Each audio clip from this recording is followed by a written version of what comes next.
जय श्री कृष्ण। हमारे चैनल में आपका स्वागत है।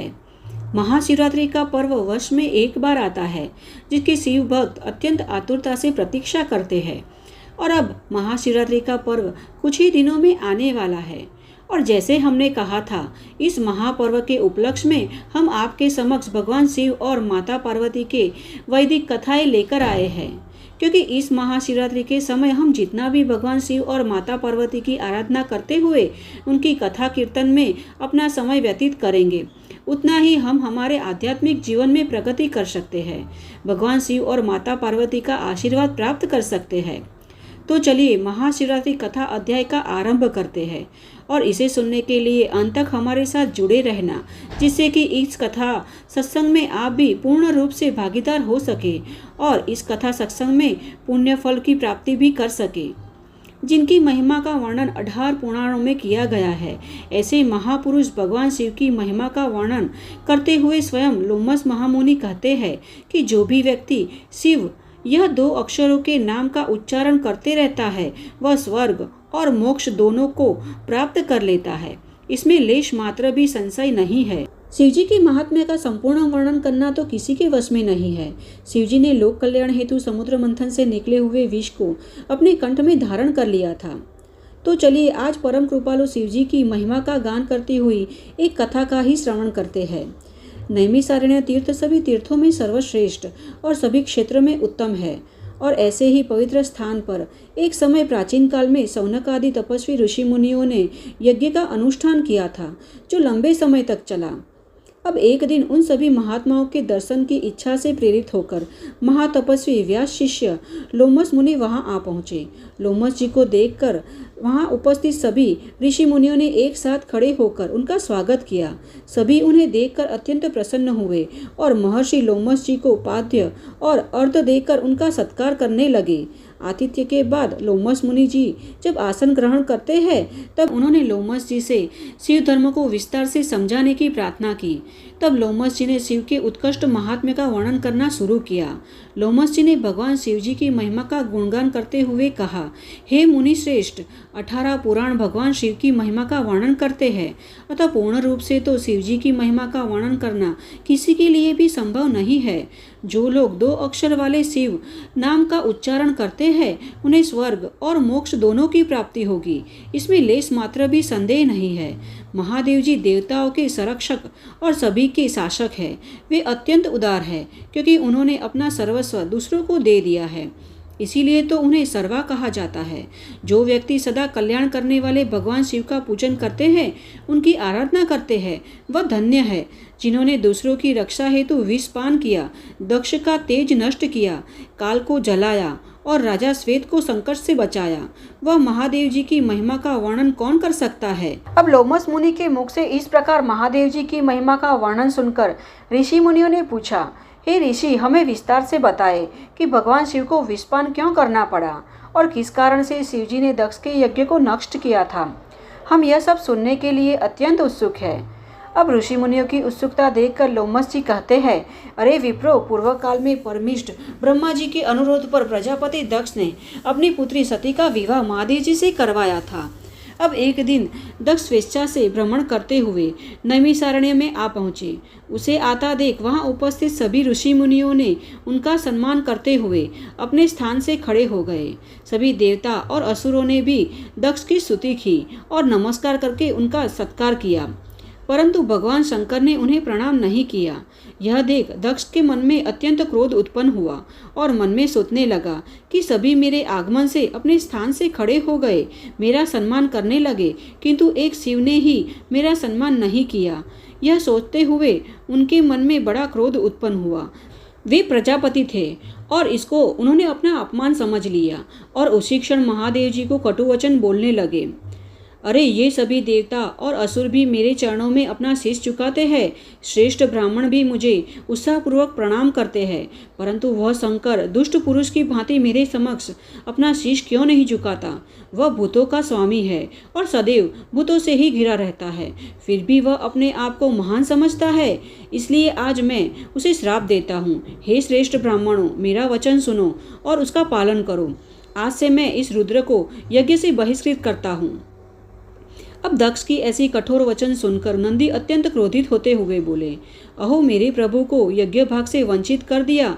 यज्ञ, दान और अनेक प्रकार के तीर्थ जिनके नाम मात्र से ही पवित्र हो जाते हैं, वह भगवान शंकर को आपने श्राप क्यों दिया? हे मूर्ख दक्ष, जिस यज्ञ में मेरे प्रभु का भाग नहीं है वह व्यर्थ ही है। हे दुर्बुद्धि, तू यहाँ हो रहे यज्ञ की रक्षा कर। अरे मूर्ख, जो महात्मा शिव इस संपूर्ण विश्व का पालन करते हैं उनको ही तूने श्राप दे दिया।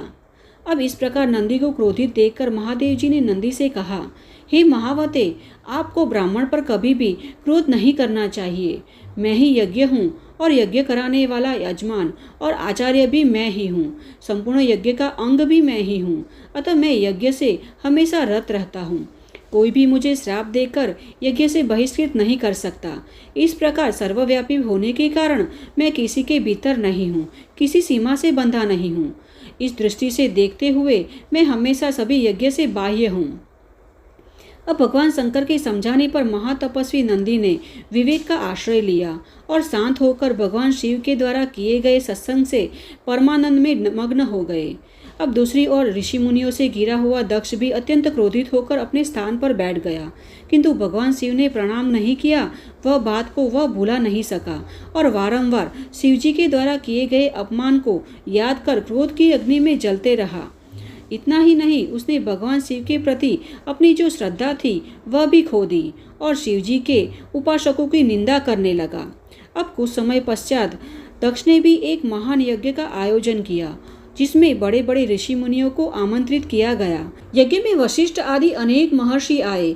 अगस्त्य, कश्यप, अत्रे, वामदेव, भृंगु, दधीचि, भगवान व्यास, भारद्वाज और गौतम जैसे महान ऋषि मुनियों के साथ अन्य कई महर्षि भी वहां पधारे। सभी देवता, समस्त लोकपाल, विद्याधर, गंधर्व, किन्नरों आदि भी इस यज्ञ में शामिल हुए। इतना ही नहीं, इस यज्ञ में सत्यलोक से ब्रह्मा जी और वैकुंठ धाम से भगवान श्री हरि विष्णु को भी आमंत्रित किया गया। इंद्राणी के साथ देवराज इंद्र, रोहिणी सहित चंद्रमा और स्वयं वरुण देव भी अपनी पत्नी के साथ इस यज्ञ में आए।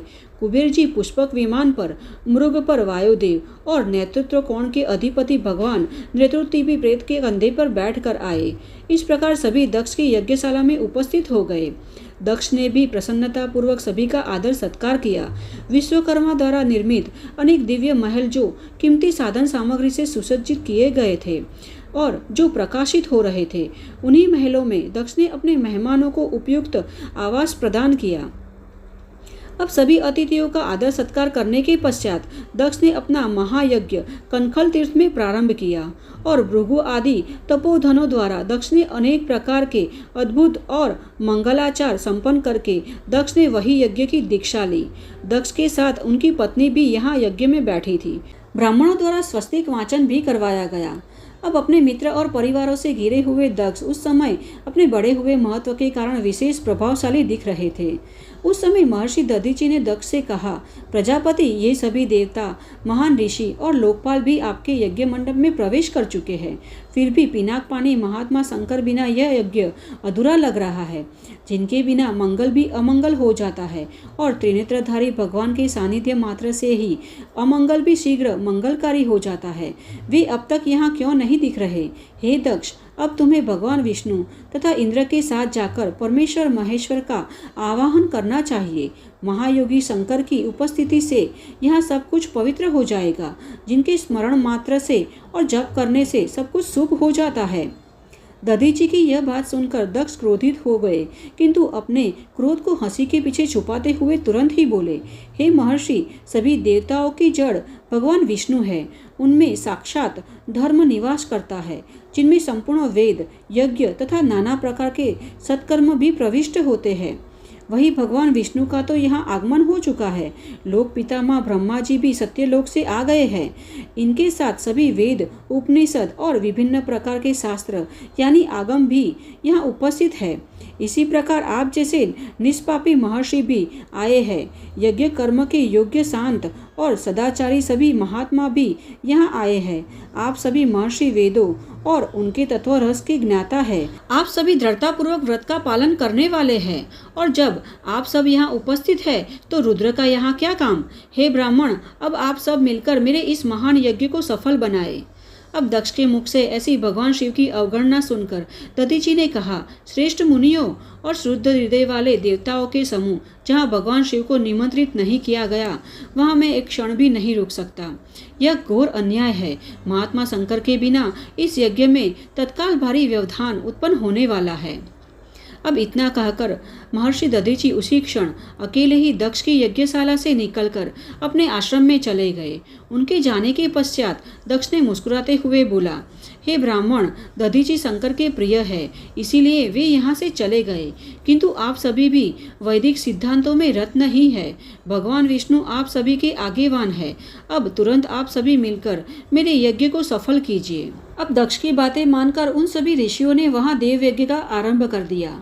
अब उसी समय गंधमादन पर्वत पर अपनी सखियों के साथ महादेवी दक्ष कुमारी सती ने चंद्रमा को रोहिणी के साथ कहीं जाते हुए देखा। साथ ही कई देवी देवता भी उसी ओर जा रहे थे। यह देख सती ने अपनी सखी विजया से कहा, विजय, जल्दी से जाकर पूछिए कि चंद्रमा कहाँ जा रहे हैं। अब माता की आज्ञा पाकर विजया चंद्रमा के पास गई और विनय के साथ उनकी यात्रा का उद्देश्य पूछा। तब चंद्रमा ने कहा कि वह सभी दक्ष के द्वारा किए गए महायज्ञ में उपस्थित होने जा रहे हैं। यह सुनकर विजया अत्यंत प्रसन्न हुई और आश्चर्यचकित भी हुई। उन्होंने आकर सती को यह सब बातें बताई जो चंद्रमा ने कही थी। यह सुनकर देवी सती ने सोचा, क्या कारण है जो पिताश्री मुझे नहीं बुला रहे हैं? क्या मेरी माता यशस्विनी भी मुझे भूल गई है? आज मैं भगवान शंकर से इसका कारण पूछती हूँ। ऐसा निश्चय करके सती देवी भगवान शंकर के पास आई। वहां जाकर देवी सती ने देखा तो त्रिनेत्रधारी महेश्वर सभा मंडल में विराजित थे और चंडमुंड आदि सभी पार्षद उनके चारों ओर बैठे हुए थे। बाण, भृंगी, नंदी, महाकाय, महारौद्र, महामुंड, महाशिरा, धूम्रकेतु, धूम्रपाद तथा अन्य सभी गण भगवान रुद्र का अनुकरण करने वाले गण हैं। वे सभी जितेंद्रिय और वितरांग है। लोक कल्याणकारी भगवान शंकर यह सबसे घिरे हुए हैं और सर्वोच्च अद्भुत सिंहासन पर विराजमान है। भगवान श्री शंकर को देखते ही सती का मन उनकी ओर आकृष्ट हो गया। वे अचानक उनके पास गए। भगवान शिव ने भी बड़े आदर पूर्वक मधुर वचनों से देवी सती को प्रसन्न करते हुए कहा, हे प्रिय, इस समय आपके आने का क्या कारण है? तब देवी सती ने कहा, हे देवादिदेव, मेरे पिता के घर एक महान यज्ञ हो रहा है। आपकी वहां जाने में रुचि क्यों नहीं है? हे सदाशिव, यद्यपि आपको उस यज्ञ में निमंत्रित नहीं किया गया है, किंतु आज मेरे कहने पर किसी भी उपाय से मेरे पिता के यज्ञ में आपको सम्मिलित होना पड़ेगा।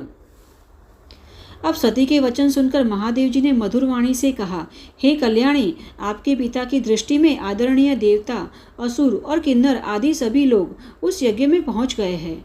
हे सुंदरी, जो लोग बिना बुलाए दूसरे के घर जाते हैं उन्हें वहां मृत्यु से भी अधिक दुखदायी अपमान मिलता है। हे सौभाग्य, इंद्र भी दूसरे के घर में जाकर हीनता को प्राप्त होता है, अतः तुम्हें भी दक्ष के यज्ञ में नहीं जाना चाहिए।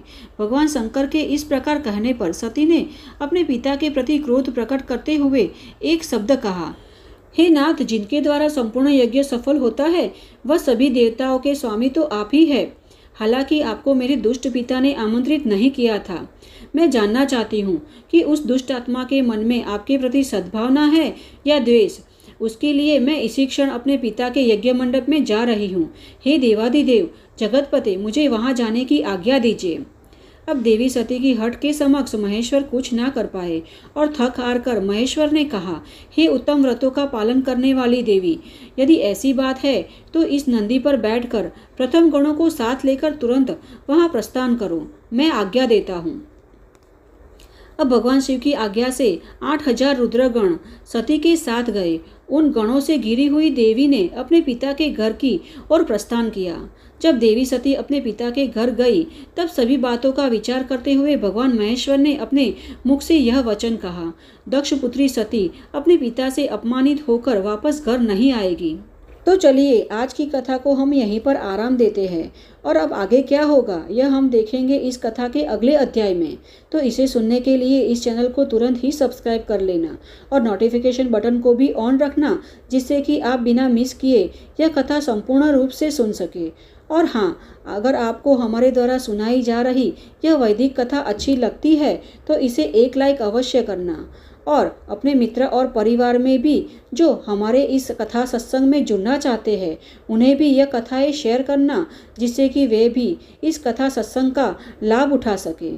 तो चलिए इस कथा के अगले अध्याय के साथ फिर से मिलते हैं। जय श्री कृष्ण।